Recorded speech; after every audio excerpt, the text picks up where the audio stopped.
Irmãos e irmãs, que a graça de Jesus Cristo seja com toda a igreja do Senhor nesta noite. Queremos convidá-los a abrirem suas Bíblias em Êxodo, capítulo de número 20. Depois de 4 anos ouvindo esta lei todos os domingos, nós vamos voltar a esta lei e vamos relembrar a vontade de Deus para o seu povo. Irmãos, a lei de Deus, ela é a revelação da vontade de Deus para o seu povo. E estivemos no Piauí recentemente, em um curso Missões e Ministério, em Demerval Lobão, e fomos convidados para ministrar um módulo. E o módulo nesse curso é sobre a ética cristã. E a ética cristã com base no decálogo. Olha só. O que a ética cristã tem a ver? O que a lei de Deus tem a ver com a ética? Ou a ética com a lei de Deus? Tudo a ver. Então, as pessoas estão preocupadas, elas querem saber sobre a lei de Deus. E nós temos a grande oportunidade de meditar nesta palavra, irmãos. Então, hoje nós vamos falar Hoje nós vamos tratar sobre o primeiro mandamento da lei de Deus. Domingo passado, nós falamos sobre o prefácio à lei de Deus. E mostramos os motivos pelos quais devemos obedecer aos mandamentos de Deus. O primeiro motivo que falamos para obedecer à lei de Deus é porque Deus é nosso Criador. Ele nos criou, nós pertencemos a Ele. Ele é nosso dono. Segundo, falamos que Deus não é apenas nosso Criador, nós obedecemos a Ele porque Ele fez um pacto conosco. Ele prometeu ser nosso Deus. Ele prometeu nos proteger, nos guardar, protegeu, nos amar, cuidar de nós. E nós prometemos obedecê-lo. Então, parte da nossa responsabilidade do pacto é obedecer à lei de Deus. Terceiro motivo que nós apresentamos para obedecermos os mandamentos de Deus é por gratidão por aquilo que Ele fez por nós, por ser Ele nosso Redentor. Então Deus, Ele nos salvou. O prefácio da lei diz assim: então falou Deus todas estas palavras: eu sou o Senhor teu Deus. Então, primeiro motivo, Deus é o nosso Criador, que te tirou da terra do Egito, da casa da servidão. Ele nos tirou da escravidão do pecado. Assim como Deus libertou o povo do Egito, Deus libertou o seu povo da escravidão do pecado. Basicamente foi isso que tratamos no domingo passado. E agora vamos começar a exposição ao decálogo, ou às 10 palavras, ou o mais conhecido, 10 mandamentos. Baixe sua fronte, por favor, vamos orar ao nosso Deus. Pai querido, nós estamos reunidos nessa noite, confiados que o Espírito Santo de Deus, o Deus Espírito Santo, estará nos auxiliando enquanto falamos, estará nos auxiliando enquanto ouvimos, enquanto meditamos na palavra do Senhor. Senhor, fala ao teu povo, fala à tua igreja, conduz teu povo para o caminho reto, caminho direito. Por favor, Deus, também aqui oramos para que o Senhor abra os nossos olhos espirituais, para que contemplemos as belezas da tua lei, as belezas da tua palavra. E ao contemplarmos essa beleza, esta glória, nós possamos adorar o Senhor. É assim que oramos em nome de Jesus Cristo. Amém? Irmãos, uma das primeiras lições que nós aprendemos desde criança é aprender a dividir as coisas. Os nossos pais nos ensinam que devemos dividir os brinquedos. O Elias, a vovó ensina que ele deve dividir os brinquedos. Certamente a mãe dele também ensina isso. O pai dele também ensina que ele deve dividir os brinquedos com os outros. Quando temos uma família grande, nós também ensinamos que os filhos precisam dividir a comida. Não comer tudo, mas deixar para o outro, repartir com o irmãozinho a comida. Tá?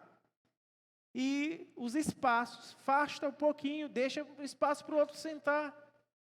Então nós ensinamos desde cedo e aprendemos desde cedo que tem coisas que são feitas para serem divididas. Crianças, vocês estão me ouvindo? Vocês também são ensinadas a dividir as coisas?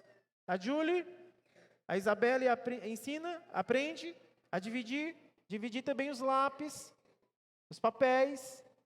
Mas tem coisas que não foram feitas para serem divididas. Tem coisas que não foram feitas para serem compartilhadas. Alguns exemplos. Algo confidencial. O que é algo confidencial? É algo que não pode ser compartilhado com as pessoas. Também a intimidade do marido e da esposa. A intimidade sexual.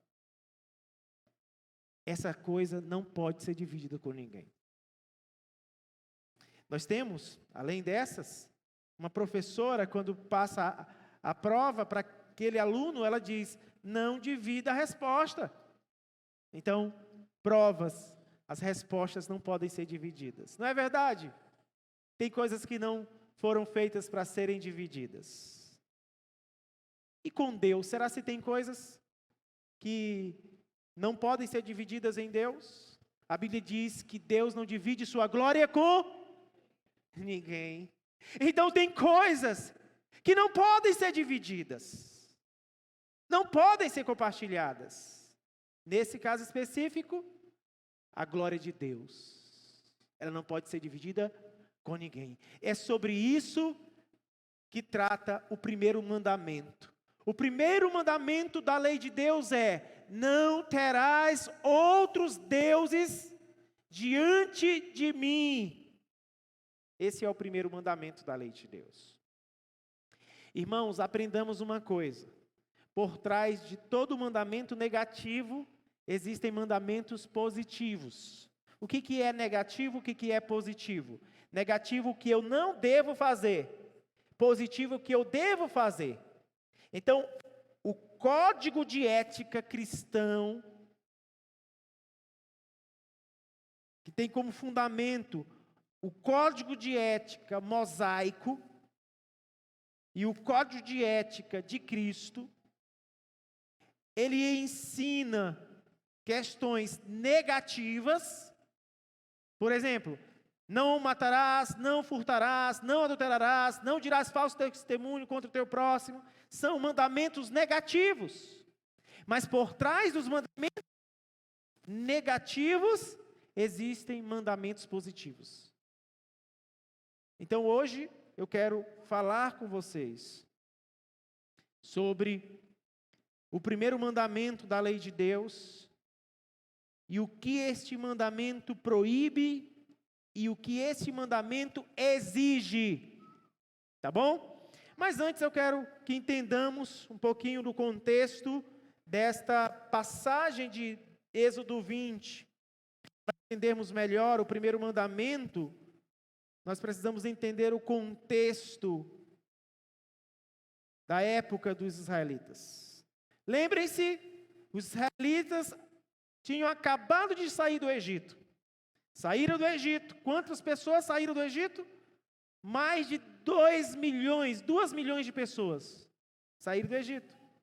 Passaram pelo Mar Vermelho, atravessaram com o pé enxuto, ao pé do monte pararam. Deus disse: se preparem, se santifiquem, porque eu vou falar com vocês. Moisés sobe ao monte.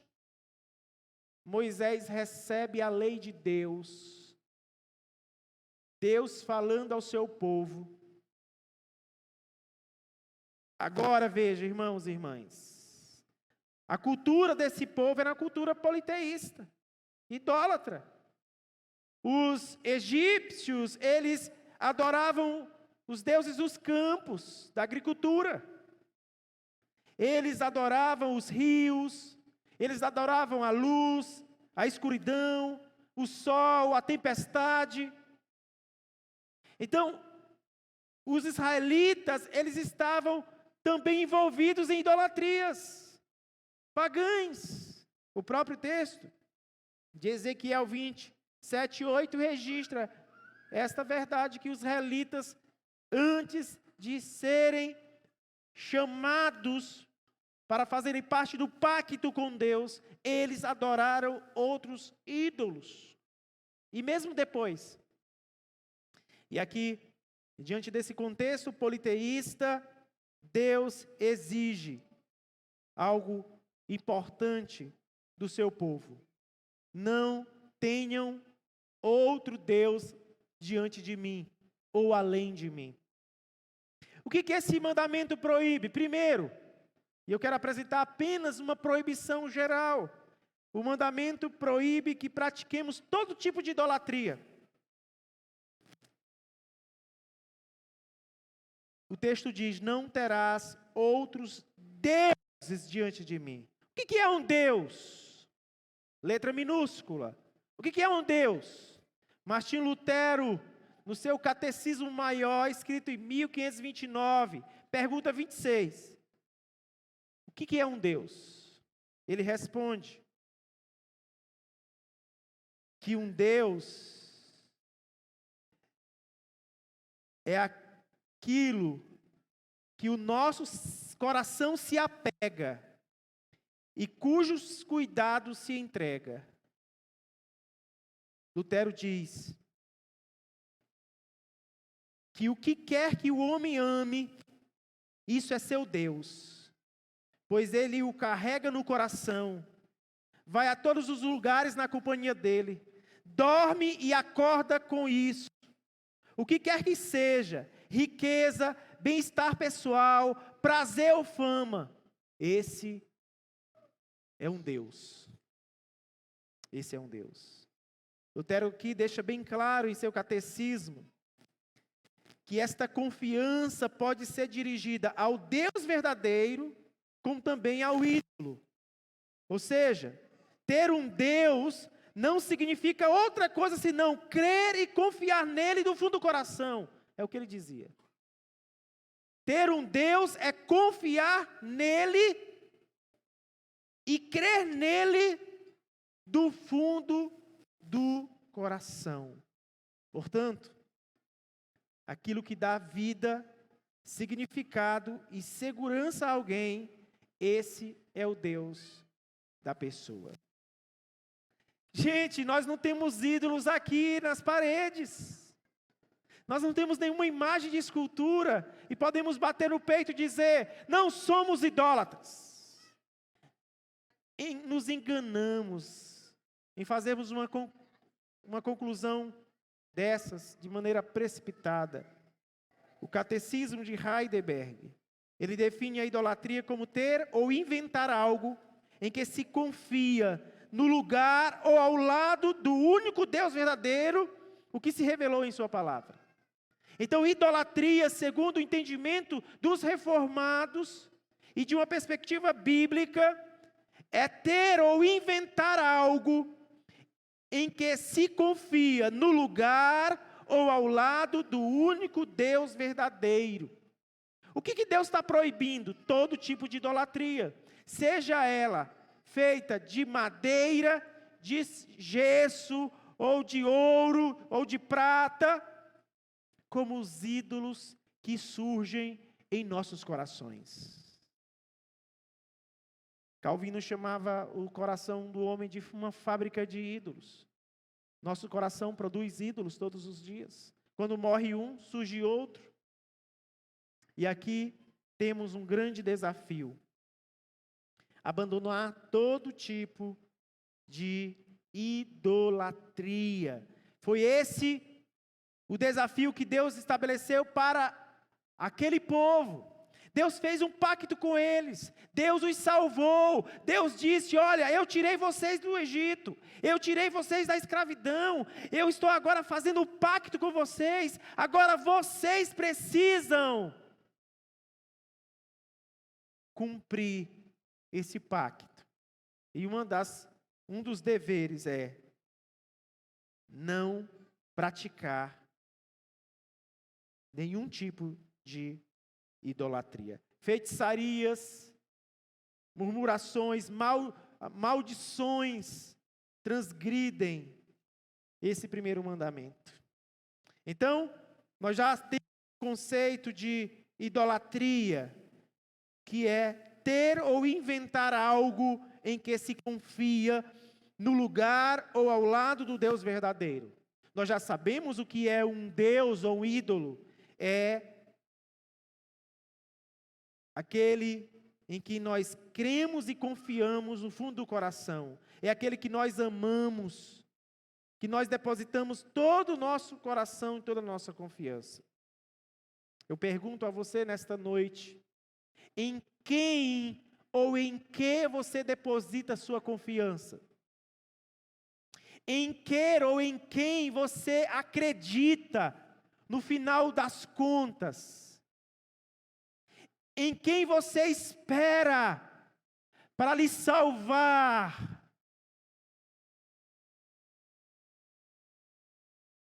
Precisamos encontrar os ídolos que estão nos consumindo e abandoná-los imediatamente.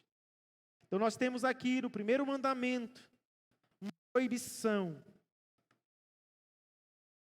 Os israelitas devem abandonar todo tipo de idolatria. Não terá outro Deus diante de mim. Mas será se é só isso? Será se por trás do mandamento negativo não temos positivos? Temos. Nós temos pelo menos 4. E primeira coisa que o mandamento número 1 exige.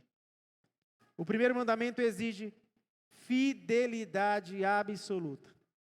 Quando Deus diz assim para os israelitas, não tenham outros deuses diante de mim, o que Deus está dizendo é, sejam fiéis a mim, eu os amei, eu estou fazendo uma aliança com vocês, eu estou fazendo um casamento com vocês, eu estou prometendo amar vocês, protegê-los, guardá-los, cuidar de vocês, e o mínimo que vocês podem oferecer a mim é fidelidade. É como um casamento. Pense no casamento. Seu marido olhar para sua esposa na noite de núpcias ou no mesmo dia do casamento ali, naquela hora em que ele ouve as promessas de fidelidade, ou ela ouve as promessas de fidelidade, prometo ser fiel a você na saúde e na doença, na riqueza e na pobreza, nas tristezas, nas alegrias, nas adversidades, nos momentos bons, até que a morte nos separe. E o marido, ele faz a mesma coisa. O que ele espera da mulher é o mínimo fidelidade. É o mínimo que o cônjuge pode oferecer para outro, é fidelidade. Aqui Deus toma emprestada esta ideia de fidelidade conjugal, e ele diz para os israelitas, não tenham outros deuses diante de mim, ou seja, sejam fiéis a mim. O primeiro mandamento claramente estabelece a responsabilidade do povo de Deus no relacionamento pactual, que é a obrigação, a fidelidade ao Senhor. Quem se lembra quando Moisés desce da montanha, que ardia em fogo, fumaça, trovões, relâmpagos, uma voz saindo dentre aquela nuvem. Quando ele desce, ele ouve barulho de música, de dança. E o que ele estava fazendo ali embaixo? Eles estavam adorando o bezerro de ouro. E sabe o que Moisés fez? Ele quebrou as 2 tábuas da lei. Ele ficou tão irado que ele quebrou as tábuas da lei. Talvez você pense assim, Moisés pecou por ter quebrado a tábua da lei. Não se verifica uma repreensão de Deus por ele ter quebrado a lei, as tábuas da lei. Pelo contrário, Deus também se ira e deseja exterminar os israelitas. Moisés ora a Deus, pede a Deus: Senhor, não faça isso. O que vão dizer? Que o Senhor tirou o povo do Egito para matar no deserto? Deus manda matar 3.000. 3.000 morrem naquele dia. E Moisés sobe no monte mais uma vez. 40 dias e 40 noites fica no monte. Deus lhe dá a segunda vez as 2 tábuas da lei. Os teólogos, um pregador, eu ouvindo sobre essa pregação de Êxodo 32, ele deu o título da sua pregação de Adultério na Noite de Núpcias. Esse foi o sermão de Êxodo 32. Que o povo de Deus traiu o seu marido, Deus, na noite de núpcias. O contrato, as cláusulas do pacto estavam quentinhas. E quando Moisés chega ao pé do monte, o povo está adorando ídolos. Senhores, irmãos e irmãs, Deus exige do seu povo fidelidade à sua aliança, ao seu pacto. E Ele espera isso também de nós. Jesus ensinou isso. Não podeis servir a Deus e as riquezas. Não podeis servir a 2 senhores. Ou você ama um e aborrece o outro, ou você desprezará um e amará o outro. Não podeis servir a Deus e as riquezas. O que Jesus está ensinando? Exclusividade. Fidelidade absoluta.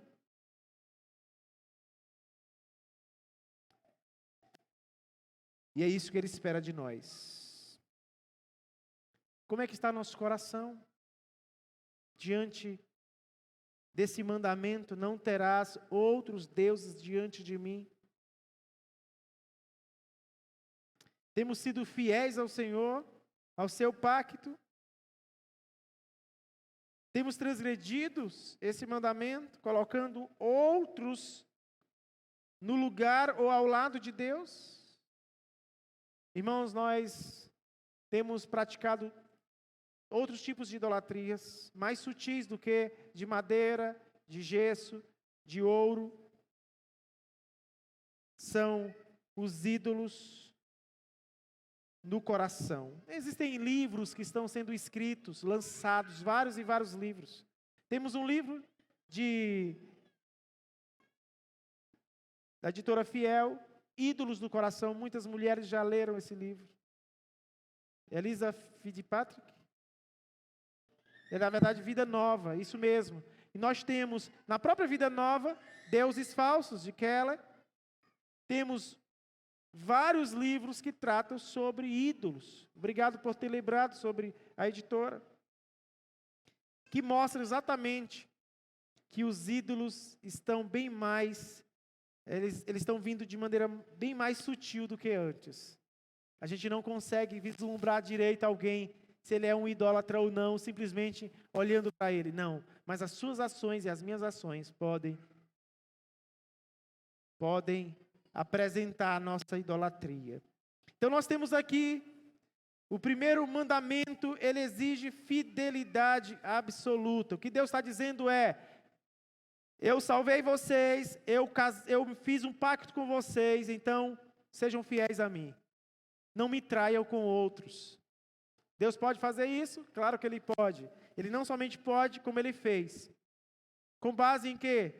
Na sua obra redentora, no versículo de número 2. O terceiro, ou melhor, a segunda exigência, o primeiro mandamento, ele exige, em segundo lugar, exclusividade na adoração. É muito parecido um ponto com o outro, mas há uma diferencial aqui. Veja, irmãos, olhem para o texto mais uma vez. Não terás outros deuses diante de mim. Quando Deus nos ordena rejeitar os falsos deuses, Ele também ordena a escolhê-lo como verdadeiro Deus.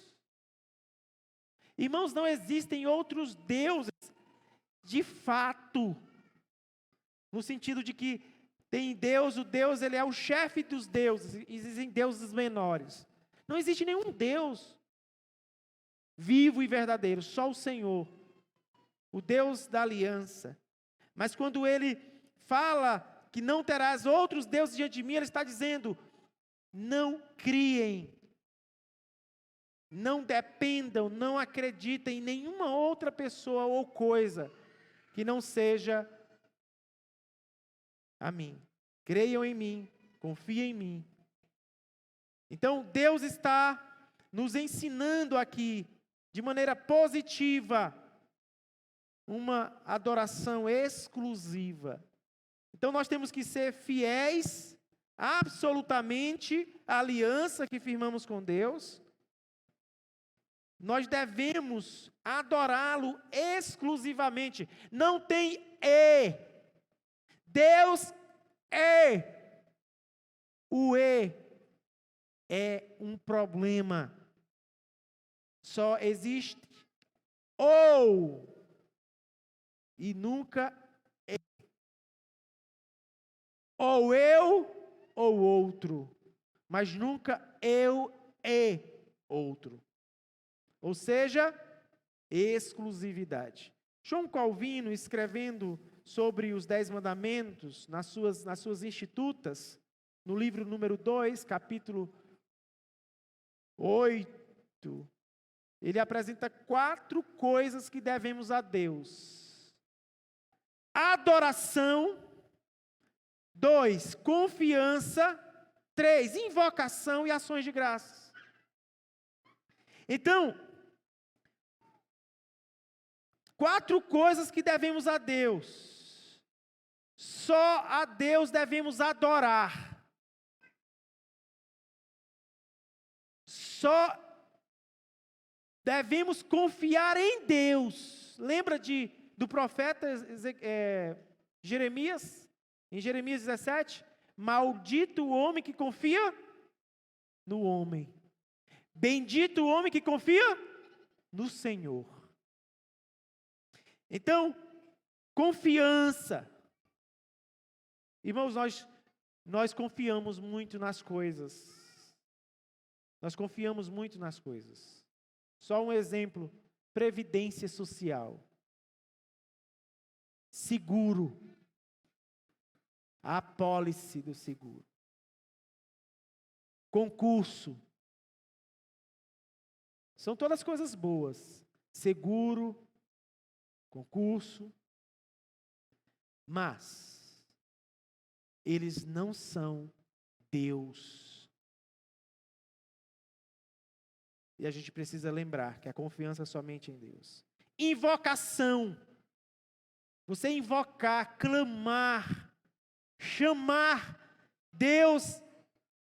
Essa invocação é um tipo de adoração.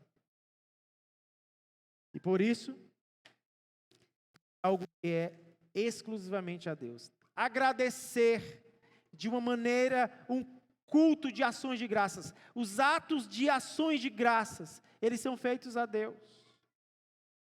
A Deus. Porque é só dele que vêm as coisas boas. Então, o mandamento número 1 exige uma adoração exclusiva. Uma adoração exclusiva. Quero fazê-los lembrar que nós fazemos ídolos para nós mesmos constantemente. Primeiro exemplo, do Novo Testamento. Um jovem muito comprometido com os mandamentos chegou para Jesus perguntando como ele poderia entrar no reino de Deus. Qual o nome desse jovem? Não sabemos o nome, mas é famoso, jovem rico. Lucas 19, do versículo 16 a 22. Você sabe qual era o ídolo desse jovem? Qual era o ídolo desse jovem? Jesus disse: você guarda os mandamentos, Senhor, eu tenho guardado desde que era pequeno. Desde pequeno eu guardo, eu sou muito fiel. Então você não furta, você não mata, não adultera, você não faz isso, não faz aquilo. Tá bom, você está de parabéns. Só mais um. Venda tudo o que você tem, dê aos pobres, depois vem e me segue, e terás o reino do céu. O que o texto diz? Que aquele jovem saiu triste porque ele era dono de muitas riquezas. Qual era o ídolo dele? O dinheiro. Era o seu ídolo. Mas pastor, eu pensei que eu não era idólatra até hoje, até ontem. Pois o dinheiro pode ser, e não apenas pode ser, ele é. Jesus disse isso em Mateus 6:24. O Deus Mamon. Pense em Atos 5. Atos 5 registra a história de um casal muito conhecido. O nome desse casal era Ananias e Safira. Eles criaram ídolos em seus corações. Vocês sabem qual era o ídolo deles? Não era a riqueza. A gente pensa que era, mas não era a riqueza. O que levou Ananias e Safira, o que levaram Ananias e Safira a mentirem para Pedro? Ou a Pedro? A reputação deles. Prestem atenção, irmãos. Eles queriam que as pessoas da igreja pensassem que eles eram mais generosos e comprometidos com Cristo do que realmente eram. Então eles mentiram para que os outros pensassem bem deles. Sabe qual é esse ídolo? Reputação. As pessoas precisam falar bem de mim. Eu estou sofrendo, o que as pessoas vão falar de mim? E aí, você fica com temor dos homens, porque você vai fazer de tudo para que as pessoas não sintam nenhum sentimento negativo sobre você, elas não te reprovem. Então você fica pisando em ovos para não desagradar as pessoas. A Bíblia diz que devemos, no momento em que haver conflito, e quase sempre há, entre agradar a Deus e aos homens, irmão, o que devemos escolher? Agradar a Deus. Mas eu digo para vocês, como nós não vemos Deus, na maioria das vezes, nós preferimos agradar os homens, por causa da nossa reputação, por causa do nosso nome, por causa da nossa fama. Isso é um ídolo. E Deus exige exclusividade na adoração. Mas deixa eu dar um outro exemplo, antes de passar para o outro tópico. Vocês sabem que os prazeres e os confortos também são ídolos? Quem não gosta de conforto, quem não gosta de prazeres, o prazer por si só é algo bom. O conforto é algo bom. Mas quando nós vivemos, a nossa vida se torna um meio para alcançar o conforto, para alcançar o prazer. Nós somos os hedonistas. O hedonismo é a busca pelo prazer a todo custo. Nós somos uma sociedade hedonista, irmãos. Hedonista. Tudo que dá prazer, nós preferimos. É tão verdade que na própria teologia, nós preferimos ouvir aquelas frases famosas, os chavões, de que você não pode sofrer. Que o crente não pode sofrer. Quando Jesus disse, no mundo tereis aflições. Há um contraste entre a teologia positiva e a teologia de Cristo. Em Filipenses, por favor, confira comigo aí o texto de Filipenses, capítulo de número 3, versículo 18 e 19. E Paulo vai dizer aqui, em Filipenses, vai apresentar um ídolo aqui. A fim de poderdes compreender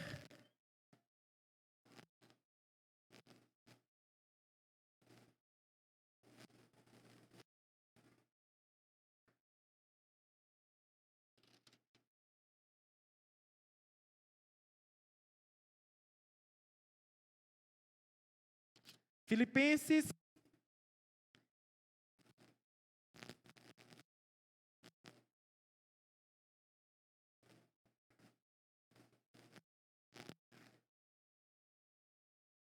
fala sobre os prazeres. Filipenses capítulo 3, versículo 18, diz assim: pois muitos andam entre nós, dos quais repetidas vezes eu vos dizia, e agora vos digo até chorando, que são inimigos da cruz de Cristo. O Deus deles é a perdição, ou melhor, o destino deles é a perdição, o Deus deles é o ventre, e a glória deles está na sua infâmia, visto que só se preocupam com as coisas terrenas. Paulo está dizendo que muitos fazem do seu ventre, dos seus prazeres, um ídolo.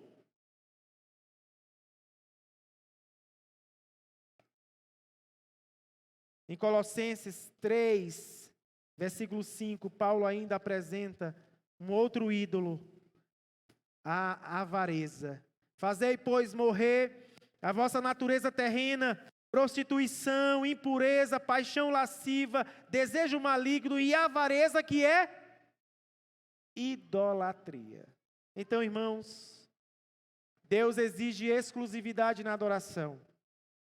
Reputação, avareza, prazeres e conforto, quando são feitos como fim em si mesmos, dinheiro, são ídolos que consomem a gente.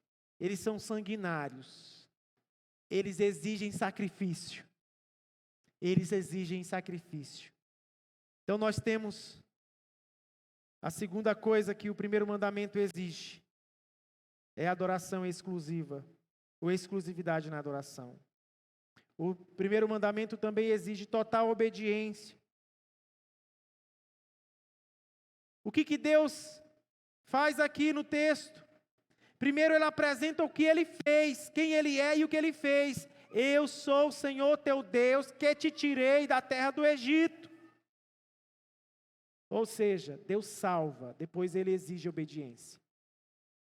O primeiro mandamento, não terás outros deuses diante de mim, exige obediência total a Deus. O Deus amoroso exige obediência. O Deus que falou, aqueles que ouviram a sua voz, a ouviram para que depois pudessem obedecer. Duas razões aqui ele apresenta: por ele ser Deus criador e por ele ser Deus redentor, que te tirei da terra do Egito, da casa da servidão. Então, olha para os mandamentos, e você pensa assim: o mandamento é coisa do passado, nós não temos mais que obedecê-los. Gente, nós não estamos mais debaixo da maldição dos 10 mandamentos, mas estamos debaixo da obrigação de obedecê-lo para honrar ao Senhor.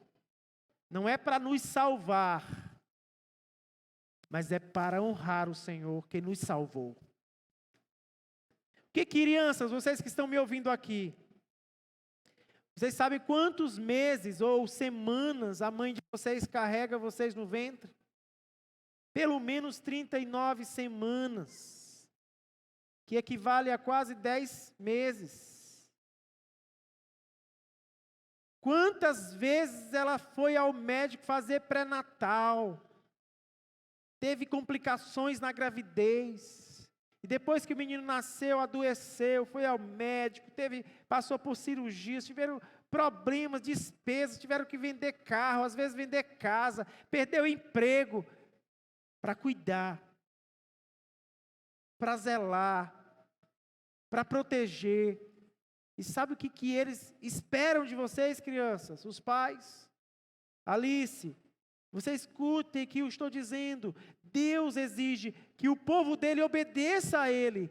Os pais esperam que os seus filhos sejam obedientes aos seus pais. É o mínimo que os filhos podem oferecer aos pais, como gratidão, gente. Então a natureza, no mundo animal é assim.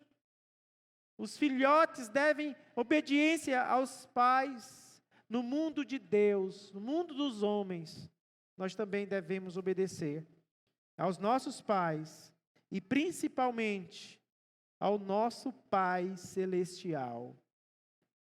A terceira exigência do primeiro mandamento é total obediência.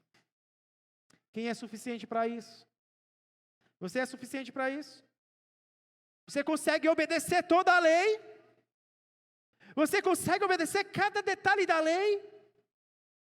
Se a sua resposta é sim,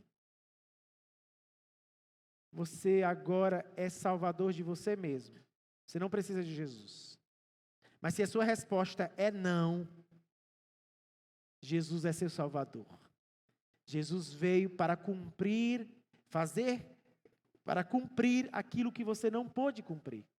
Então abrace Jesus como seu salvador e faça dele seu tesouro para sempre. Por último, o primeiro mandamento, ele exige que nos voltemos unicamente para Cristo Jesus. O que tem a ver Jesus aqui? Tem tudo a ver. No passado, o primeiro mandamento era interpretado, era visto de um jeito. Quando Jesus veio, o mandamento foi agora redirecionado. Podemos pensar nesse mandamento em relação a Cristo, contando aqui duas histórias de dois montes. Ou melhor, uma história de dois montes. O que Deus disse lá no Monte Sinai? Primeiro mandamento. Não terás outros deuses diante de mim. Milênios depois, no Monte da Transfiguração, o mesmo Deus que disse, não terás outros deuses diante de mim, disse, uma voz que do céu dizia, este é meu filho amado, a ele ouvi. Sabe o que Deus está dizendo para os discípulos? Vocês agora vão ouvir a Jesus. As ordens sairão da boca dele. Porque Jesus é Deus. Deus de Deus, luz de luz, verdadeiro Deus de verdadeiro Deus. Não é criatura, é Criador. É o Deus eterno, encarnado. Vimos isso em Colossenses capítulo 1. Cantamos sobre Jesus. Então, Deus nos deu esse primeiro mandamento. E agora diz, para que ouçamos seu Filho. Mateus 17:5. Após a encarnação de Jesus, o primeiro mandamento significa dedicar a Cristo a adoração que Ele merece, por ser Ele Deus. Por que adorar a Jesus não é idolatria, irmãos? Você sabe responder? Porque idolatria é quando você adora outra coisa ou pessoa que não seja Deus verdadeiro. E se Jesus é Deus verdadeiro, adorá-lo não é idolatria, é verdadeira adoração. Quando os discípulos se ajoelhavam diante de Jesus, quando os demônios se prostravam diante de Jesus, Jesus nunca os corrigiu. Por quê? Porque Ele era Deus em carne. Então, Ele mesmo diz isso, não é? Em João 14:7. Ele fala sobre essa unidade entre o Pai e o Filho. Então vamos recapitular aqui o que nós falamos até agora e vamos fazer a conclusão com as aplicações necessárias. Nós falamos que o primeiro mandamento, ele proíbe todo tipo de idolatria. E o primeiro mandamento, ele exige que sejamos fiéis a Deus, plenamente. Uma fidelidade plena, absoluta. O primeiro mandamento exige uma adoração exclusiva. O primeiro mandamento exige uma total obediência. E por fim, o primeiro mandamento exige que nos voltemos unicamente para Cristo.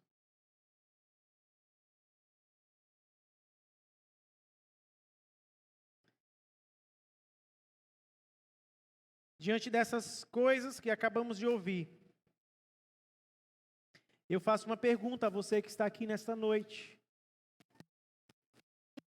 Você pode identificar suas próprias idolatrias privadas?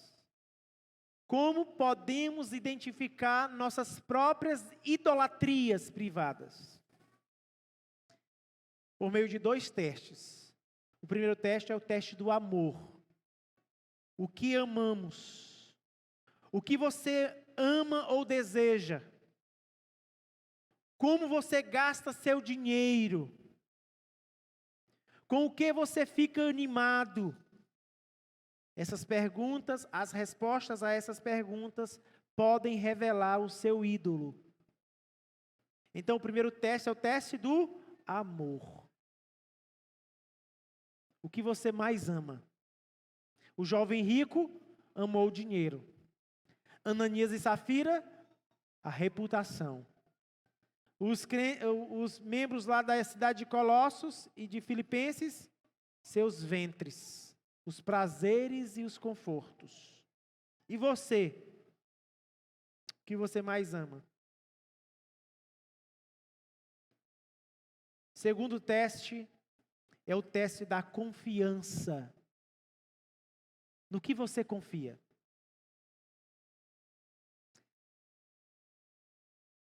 A quem você se volta em tempos de dificuldade? Quando você está com dificuldade, você se volta para quem? Você pede ajuda a quem? Você clama a quem? Você invoca a quem? Tem um rei do Antigo Testamento, que ele fez muita coisa boa na vida. O rei Asa. Fez muitas reformas, mas no final da sua vida ele confiou nos homens e não em Deus. Confiou nos médicos. Uns confiam em vícios. Drogas lícitas e ilícitas. Álcool. As pessoas, quando estão tristes, recorrem ao álcool, às drogas. Sabe por quê? Porque para elas as drogas lhe dão conforto, tranquilidade. Te traz um certo controle. Isso é um ídolo. Ídolo.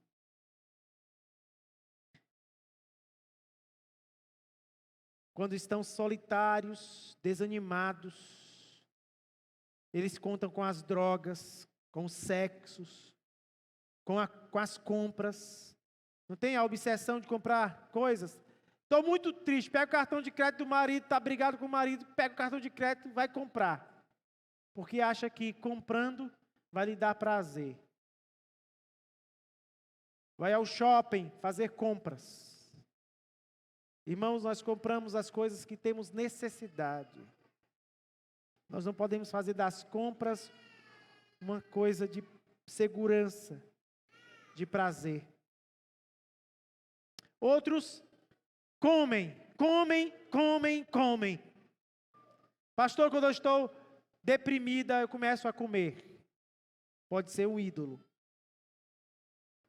Ao invés de refugiar-se em Deus, refugia-se na comida.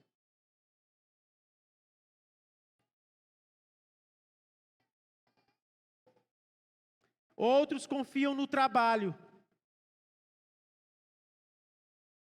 na apólice do seguro, na pensão. Outros confiam no governo, na economia.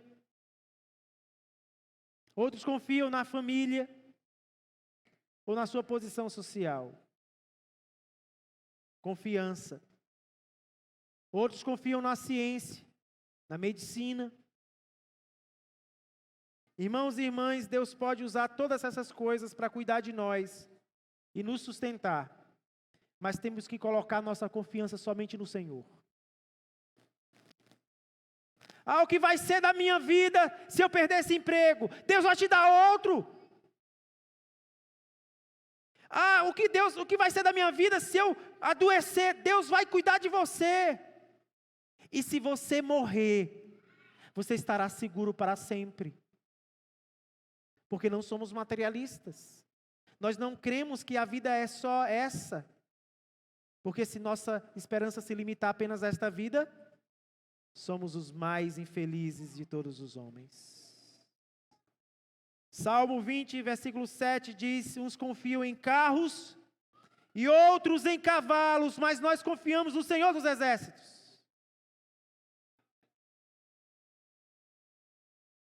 Nós somos muito propensos a confiar em coisas e não em Deus.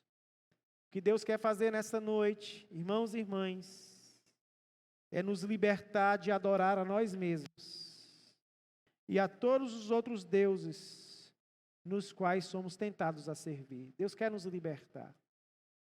Os filhos podem ser ídolos, o marido ou a esposa podem ser ídolos, pode ser ídolo,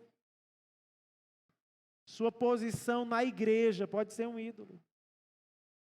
Tem gente que fica deprimida nos movimentos, principalmente naqueles movimentos mais carismáticos. Eles têm o cargo de sentar aqui na plataforma. São os presbíteros e os diáconos. Se eles forem tirados dali de baixo, eles podem, daqui de cima, eles podem até morrer. Entrem em depressão. Porque muitas vezes estamos muito preocupados com as pessoas nos enxergarem. Fazemos as coisas para as pessoas nos verem. Se elas não nos aplaudirem, se elas não nos elogiarem, nós vamos sofrer, ficamos até deprimidos. Não queremos mais fazer as coisas na igreja, porque não nos viram, não nos elogiaram, não nos reconheceram. Isso é um ídolo. Ídolos são substitutos de Deus e nos escravizam.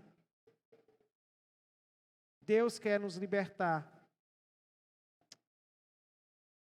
E o nosso compromisso total com Jesus é o único caminho para nos libertar de nós mesmos e de todos os ídolos. Jesus Cristo, aquele que veio, viveu uma vida perfeita, cumpriu toda a lei em nosso lugar, morreu uma morte maldita, foi sepultado, mas ressuscitou ao terceiro dia. Esse Deus está vivo entre nós. E Ele quer salvar você. Aqui nesta noite, você que veio ouvir a palavra de Deus, eu quero lembrá-lo. Naturalmente, você e eu somos idólatras.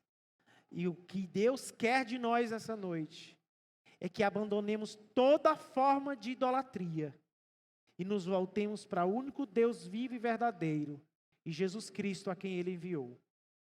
Meu desejo, minha oração, é que você faça uma autoanálise, como o salmista no Salmo 139. Vê se há em mim algum caminho mau e guia-me pelo caminho eterno.